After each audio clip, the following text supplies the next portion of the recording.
Hello friends, मैं हूं Gaurav and once again welcome back to your favourite fact channel gets it fly fact. दोस्तों, एक intelligent इंसान वो नहीं होता जिसे बहुत ज्यादा नॉलेज हो। इंटेलिजेंट वो होता है जो अपने आसपास की नॉर्मल चीजों को ऑब्जर्व करे और उनके बारे में ऐसे सवाल पूछे जो आपको सोचने पर मजबूर कर दे और आपका रिएक्शन उसके बाद कुछ ऐसा हो कि यार इसके बारे में तो मैंने सोचा ही नहीं। अगर आपके दिमाग में भी अपने सराउंडिंग को लेकर छोटे मोटे सवाल खड़े हुए हैं, this video is absolutely for you, क्योंकि आप लोगों के ही सवालों के जवाब आपको मैं आज इस वीडियो में देने वाला हूं, जो कुछ मेरे बहुत ही इंटेलिजेंट सब्सक्राइबर्स ने नीचे कमेंट सेक्शन में पूछा था, लेकिन जिन्होंने नहीं पूछा डोंट वरी एट ऑल, क्योंकि इन सभी का जवाब जानकर आपका नॉलेज भी स्पेस में जाने वाला है।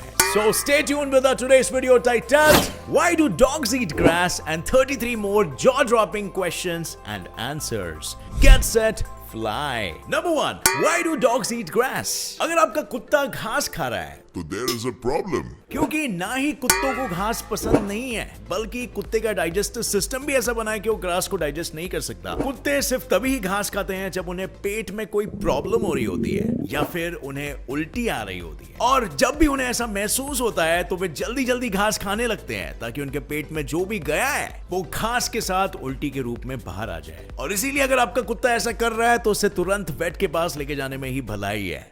Number 2. Why do dogs eat standing up and cats eat sitting down? आपने शायद ये नोटिस किया होगा कि कुत्ते जनरली खड़े रह के खाते हैं और बिल्लियां बैठ के, राजा महाराजाओं की तरह। और इस डिफरेंस का कारण है दोनों की प्री हिस्टोरिक जेनेटिक मेकिंग। हमेशा से ही डॉग फैमिली के मेंबर्स स्कैवेंजर्स रहे हैं, यानी वो बचा कुचा खाना खाते थे, और जैसे आप जानते हो कैट फैमिली के लोग शिकारी यानी हंटर्स, और इसीलिए डॉग्स को स्कैवेंजिंग करते समय उन्हें खाने का टुकड़ा एक दूसरे से छीनना पड़ता था, यानी उन्हें हमेशा से डर रहता था कि कोई दूसरा कुत्ता आके उनका हिस्सा झपट के ना ले जाए, और इसीलिए उन्हें खड़े होके खाना पड़ता था। और उसके दूसरी तरफ शेर, बाघ, ये सभी जानवर अपना हिस्सा बड़े शान से खाते थे, बैठ के, बिना किसी कंपटीशन के डर से। Number 3. Do elephants jump? अब फ्रेंड्स, इस सवाल का जवाब बहुत ही सीधा है। हाँ, हाथी कूद सकते हैं, लेकिन उन्हें इस चीज की जरूरत नहीं होती। हाथियों की टांगे भी बहुत स्ट्रॉन्ग होती है, और हालांकि किसी इंसान ने हाथियों को कूदते हुए नहीं देखा है, लेकिन हमने बेबी एलिफेंट्स को कूदते हुए जरूर देखा है। एक एडल्ट एलिफेंट को अपने साइज और वेट के चलते उन्हें कूदने की जरूरत ही नहीं पड़ती। एज यू सी, कुत्ते और भागते वो जानवर है जिन्हें हमेशा खतरा होता है परभक्षियों से, और हाथियों के स्ट्रेंथ और साइज की वजह से सभी परभक्षी उनसे दूर ही रहते हैं। जब एक हाथी अपने पैर से किसी को भी कुचल सकता है तो उसे कूदने की क्या जरूरत है। Number 4. Do penguins have knees? हमने हमेशा national geographic channel, discovery channel और कार्टून्स में पेंगुइन्स को ऐसे चलते हुए देखा है, मानो वो एक हिटमी टॉय हो, जो दुनिया के हर पंछी की तरह पेंगुइन्स के भी घुटने होते हैं, एंड विथ अ पटेला, यानी कि न्यूकी। पेंगुइन्स चलने के लिए नहीं बल्कि पानी में तैरने के लिए बने हैं। एक पेंगुइन जब पानी में स्विम करता है तो अपने घुटनों से जनरेट की हुई ताकत को गोते लगाने में लगाता है, and that's when you see it's true use. Number 6. Why do roosters crow in the morning? हम इंसानों को जगाने के लिए, of course. Well, that's not the answer, guys. Roosters यानी कि मुर्गे सुबह सुबह ही कुकड़ुकू इसीलिए करते हैं क्योंकि वे सुबह सुबह ही सबसे ज्यादा एक्टिव होते हैं, और इसी बहुत ही एक्टिव समय का उपयोग वे करते हैं दूसरे मुर्गी और मुर्गियों के बीच में ये ऐलान करने के लिए कि ये मेरी टेरिटरी है और इससे दूर रहो। इसके साथ साथ वे आपस में कम्युनिकेट करने के लिए भी ये करते हैं अपने बच्चे और अपने बीवियों के साथ। Number 7. Who decides the boundaries between the oceans?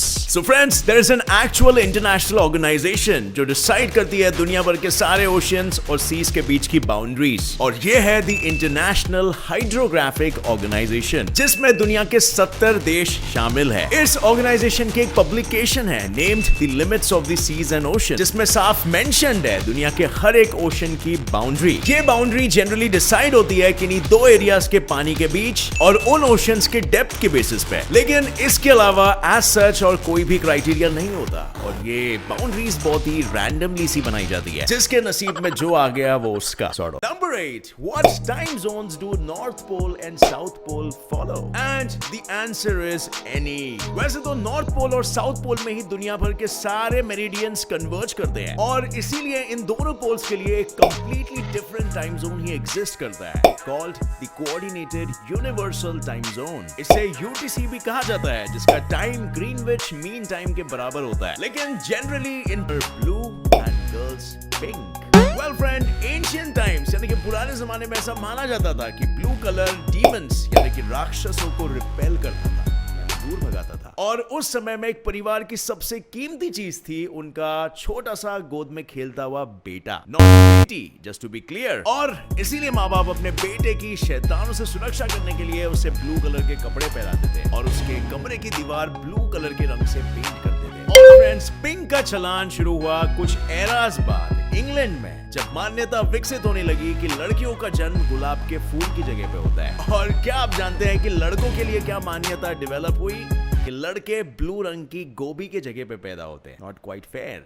Right? Number 10, why is good Friday called good Friday? अगर आपको जीसस के क्रॉस पे चढ़ाए जाने की स्टोरी पता है, यानी उनकी क्रूसिफिक्शन की स्टोरी, तो आपको यह भी पता होगा कि जिस दिन उन्हें क्रॉस पे चढ़ाया गया था उसे गुड फ्राइडे का नाम दिया गया है। लेकिन इस सीमिंगली बदनसीब इवेंट के बाद भी क्रिश्चियंस लोग इस दिन जश्न मनाते हैं और इस दिन को उन्होंने नाम गुड फ्राइडे दिया है। ऐसा क्यों? और फ्रेंड्स, ऐसा इसीलिए क्योंकि क्रिश्चियंस लोग मानते हैं कि जीसस क्राइस्ट ने जो क्रॉस पे चढ़कर बलिदान दिया, उससे पूरे मानवता को पापों से मुक्ति मिल गई। मतलब एक तरह से जीसस क्राइस्ट ने खुद अपनी जान, अपनी बलिदान दे दी हम सभी के पापों को धोने के लिए। और फिर उसके 3 दिन बाद जब जीसस क्राइस्ट रिसरेक्ट हो गए तो फिर तो जश्न बनना ही था boss. Number 11, where is the Old Zealand? Well friends, Old Zealand असल में डेनमार्क में स्थित एक आइलैंड है। और नहीं, डेनमार्क न्यूजीलैंड का हिस्सा नहीं है, बल्कि न्यूजीलैंड की खोज की गई थी एबेल टैस्मैन द्वारा, जो कि एक डच सिटीजन थे। और जब उन्होंने न्यूजीलैंड की खोज की तो उन्हें लगा कि ये साउथ अमेरिका का एक छोटा सा हिस्सा है, और जिस वजह से उन्होंने इस आइलैंड को नाम दिया Staten land, after Staten, a place in Argentina.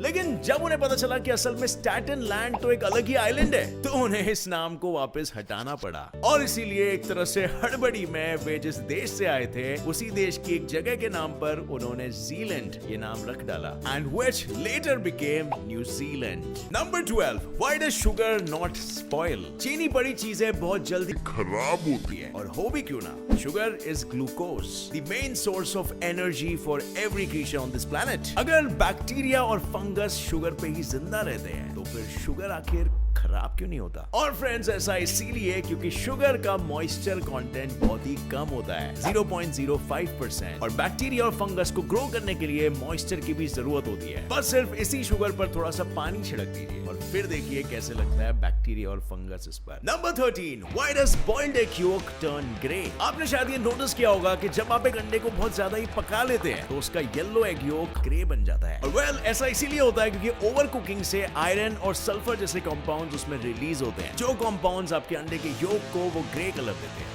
घबराइए मत फ्रेंड्स, ये कलर चेंज आपके न्यूट्रिशनल वैल्यू को जरा भी अफेक्ट नहीं करता। Number 14, what is the difference between introduction, forward and preface? Well, forward और प्रीफेस के बीच में कोई भी डिफरेंस नहीं होता। ये दोनों शब्द आपको वो बताएंगे कि जो बुक आप पढ़ने वाले हो, वो बुक पढ़ने के पीछे क्या मोटिवेशन था राइटर का, और ये भी कि इस बुक से आप क्या वैल्यू एक्सपेक्ट कर सकते हो। And introduction on the other hand book की स्टोरी की शुरुआत को ही कहते हैं। फॉरवर्ड और प्रीफेस आपको स्टोरी नहीं सुनाते बल्कि स्टोरी के बारे में सुनाते हैं, जबकि इंट्रोडक्शन स्टोरी की शुरुआत कर देता है। एंड फ्रेंड्स, अगर आप एक रीडर है तो क्या आप जानते थे इन तीनों वर्ड्स का मतलब? अगर आप रीडर नहीं है तो पहली फुर्सत में बिल्कुल बन जाइए। Number 15, why does switching on a tubelight make a sound? एक ट्यूबलाइट को स्विच ऑन करने पे कुछ ऐसी ही आवाज आती है, लेकिन बल्ब्स को ऑन करने पर ऐसी आवाज नहीं आती। So well, ये नाइंसाफी आखिर क्यों? ये नाइंसाफी इसीलिए क्योंकि ट्यूबलाइट्स और फ्लोरोसेंट लाइट्स में होता है एक प्रीहीट सिस्टम, जो असल में होता है एक बायमेटालिक स्टार्टर, जो आपके ट्यूबलाइट के नीचे वो छोटी सी गोल सी चीज होती है। जब आप अपनी ट्यूबलाइट को ऑन करते हैं तब ये बायमेटालिक स्टार्टर भी ऑन हो जाता है, और इसी के स्टार्ट होने पर ही आपको वो पिंक कलर की आवाज सुनाई देती है। Number 16, why are circuit boards green? अगर आप एक टेक लवर हो तो आपने ये नोटिस किया होगा कि मोबाइल फोन्स के सर्किट्स, कंप्यूटर्स के सर्किट्स, लैपटॉप्स के सर्किट्स और pretty much हर एक इलेक्ट्रिकल अप्लायंस के सर्किट्स ग्रीन कलर के ही होते हैं। लेकिन ऐसा क्यों? वेल फ्रेंड्स, ग्रीन कलर तो आता है इन सर्किट्स के ऊपर मौजूद एक सोल्डर मास्क के कारण, जो सर्किट्स के उन पार्ट्स को इंसुलेट और प्रोटेक्ट करता है जो सोल्डर नहीं किए जाने वाले हैं। और ये सोल्डर मास्क एक ईपॉक्सी बेस्ड मटेरियल से बना होता है जिसका कलर ग्रीन होता है। और वैसे तो आजकल और भी कलर के बोर्ड्स आने लगे हैं, लेकिन ग्रीन कलर ही वो कलर था जो सबसे ज्यादा पॉपुलर हुआ। और इसके पीछे का रीजन ये है कि ये कंप्यूटर इंजीनियर्स और हार्डवेयर मैकेनिक्स को सबसे ज्यादा कॉन्ट्रास्ट प्रोवाइड करता है, यानी वो अंधेरे में भी सर्किट बोर्ड्स को ठीक तरीके से देख सके और उसकी कोई डिसफंक्शनैलिटी को ठीक तरीके से रेक्टिफाई कर सके। Number 17, why are moths attracted to lights? अब फ्रेंड्स, मॉथ्स असल में लाइट की ओर अट्रैक्टेड नहीं होते। वे चांद और तारों की लाइट को अपने नेविगेशन के लिए और रास्ता ढूंढने के लिए यूज करते हैं। मॉथ्स खुद को चांद या तारों की लाइट से एक पर्टिकुलर एंगल में अलाइन कर लेते हैं और उसी अलाइनेशन को मेंटेन करते हुए वे आगे बढ़ते हैं ताकि वे अपने फाइनल डेस्टिनेशन तक सटीक पहुंच सके। और जब भी वे एक मैन मेड लाइट सोर्स को देखते हैं तो उसके साथ भी वे सेम चीज करने की कोशिश करते हैं, लेकिन उसी प्रोसेस में वे उस लाइट के अराउंड बस गोल गोल घूमते रह जाते हैं और अंत में क्या होता है? वे कंफ्यूज होकर ऊपर ही बैठ जाते हैं आराम करने। और फ्रेंड्स, इसीलिए रात में अपने ट्यूबलाइट्स को ऑफ करके सोइए, आप एटलीस्ट बेचारे मॉथ्स को थकाएंगे नहीं। Number 18, why do agitators in washing machine move back and fourth? कभी सोचा है कि वॉशिंग मशीन का एजिटेटर यानी वो डिवाइस जो वॉशर को घुमाता है, आखिर वॉशर को 360 डिग्रीज क्यों नहीं घुमाता और सिर्फ आगे पीछे ही घुमाता है? और मेरे स्मार्ट फ्रेंड्स, ऐसा इसीलिए होता है क्योंकि एजिटेटर अगर वॉशर को 360 डिग्रीज घुमाएगा तो सारी गंदगी सेंट्रीफ्यूगल फोर्स के कारण वापस कपड़ों में ही चिपक जाएगी और आगे पीछे के मोशन से ये गंदगी आपके कपड़ों में चिपकती नहीं है बल्कि कपड़ों से अलग हो जाती है और नतीजन आपके कपड़े चमचमाते साफ सुथरे हो जाते हैं। Number 19, why do fans get so dirty? पंखे हम सभी के ऊपर होते हैं और इतनी तेजी से चलते हैं कि उस पर किसी भी चीज का बैठना इम्पॉसिबल हो जाता है। मतलब कॉमन सेंस है ना यार, अगर कोई भी चीज हिल रही है तो उसमें डस्ट आखिर रहेगा कैसे? वो डस्ट भी हिल जाएगा और निकल जाएगा, राइट? लेकिन द फैक्ट इज कि जमीन से ज्यादा तो हमारे पंखे ही गंदे हो जाते हैं। ऐसा आखिर कैसे? और वेल, ऐसा इसीलिए क्योंकि हमारी घर की हवा में बहुत सारा डस्ट होता है जो हमें दिखाई नहीं देता और जब फैन चलता है तो उसके ब्लेड्स यही डस्ट को अपने आसपास एक्यूमुलेट करने लगते हैं। और कैसे? वेल, आमतौर पर ये डस्ट पार्टिकल्स एक्चुअली में चार्ज्ड होते हैं और फैन जो कि एक इलेक्ट्रिकल अप्लायंस है उन पार्टिकल्स को अपनी तरफ अट्रैक्ट करने लगता है और नतीजन आपका सफेद फैन काला हो जाता है। Number 20, why are there no stars in the background of outer space photos? So friends, अगर आपने अपोलो 11 की लैंडिंग के बाद की चांद की फोटोज देखी है तो इन फोटोज में बैकग्राउंड में तारे नजर ही नहीं आते। और क्या आप जानते हैं कि इन फोटोज में तारे ना होने का कारण कुछ लोग सोचते थे कि ये स्कैम है, ये बस सिर्फ नासा का एक प्रोपोगेंडा है और असल में कोई चांद पर गया ही नहीं, ये एक स्टूडियो में शूट किया गया है ये सब चीजें। और वो बात अलग है कि आज के जमाने का एक बिगिनर एडिटर भी ये बता देगा कि बैकग्राउंड में 4-5 तारे कैसे डाल देते हैं। And well, the real reason is क्योंकि ये फोटोज ओरिजिनल है और जिस कैमरे से इनकी तस्वीर निकाली गई थी वो कैमरे में अंधेरे के कारण तारों को कैप्चर नहीं कर पाया गया था। और फ्रेंड्स, इंस्टाग्राम और पिंटरेस्ट पर जो आप तारों की फोटोज देखते हो वो घंटों तक स्काई की तरफ कैमरा लेंस को एक्सपोज करके शटर स्पीड को बढ़ाकर और लॉन्ग एक्सपोजर के साथ खींची जाती है। और अब नील आर्मस्ट्रांग और बज एल्ड्रिन तो चांद की सैर करने गए थे, उन्हें बैकग्राउंड में तारों से क्या मतलब? Number 21, why does clean glass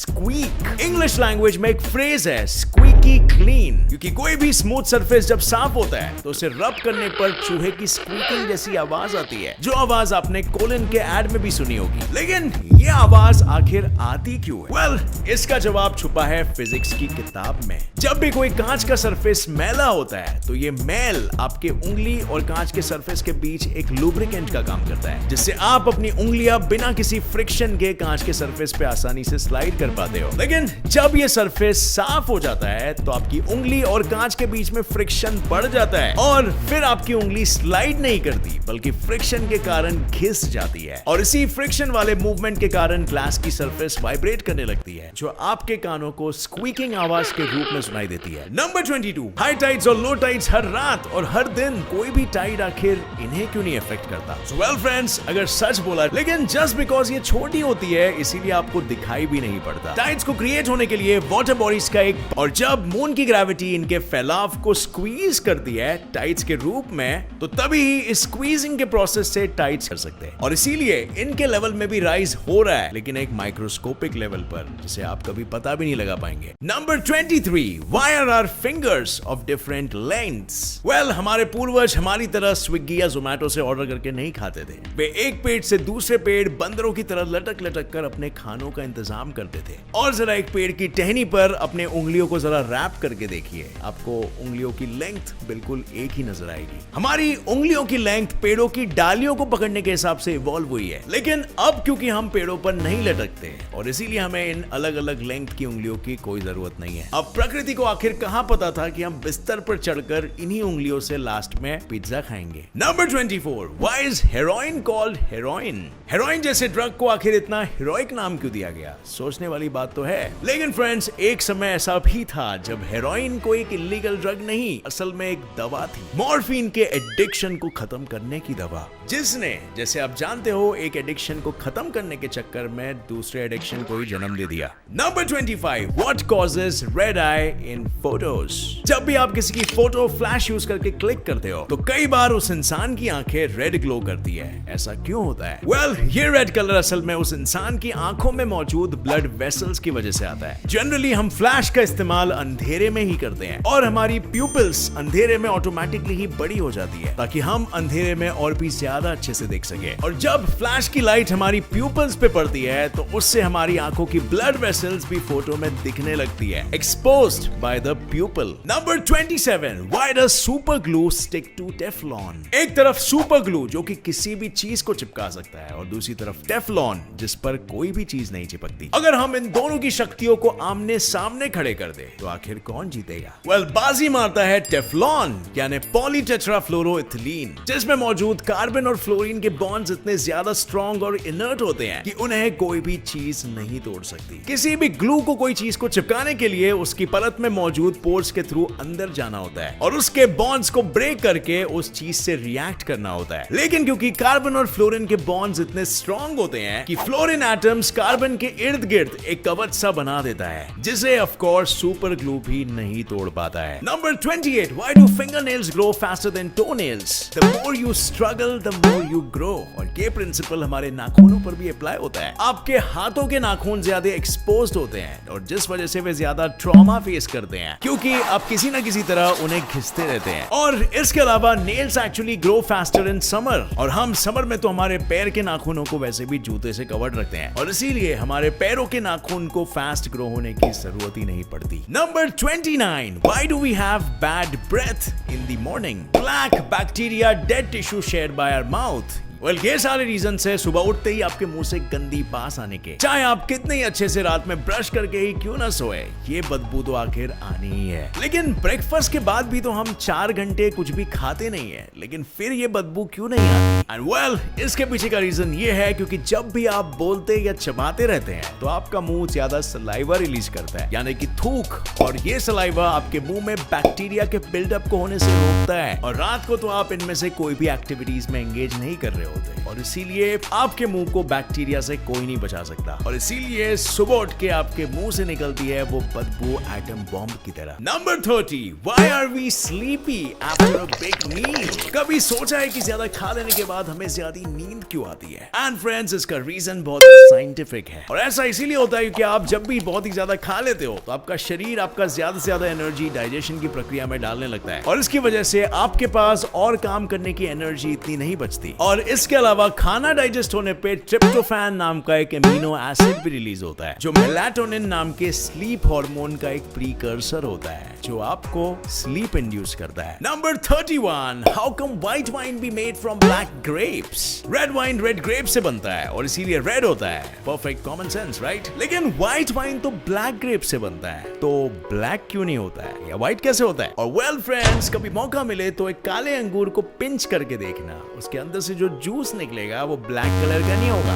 बल्कि व्हाइट कलर का होगा, यानी कि ट्रांसपेरेंट। और बिल्कुल व्हाइट वाइन इसी तरह ट्रांसपेरेंट कलर का होता है। हर किस्म के ग्रेप के जूस का कलर कलरलेस ही होता है, वाटर की तरह। अगर किसी चीज का कलर होता है तो वो होता है इन ग्रेप्स के स्किन का, और रेड वाइन में जूस के साथ इनके स्किन को भी मिलाया जाता है। So now you know white wine सिर्फ ग्रेप के जूस से ही बनता है। Number 32, why do female mosquitoes drink blood? मच्छरों का मेजर फूड सोर्स होता है फूलों का नेक्टर, यानी कि रस।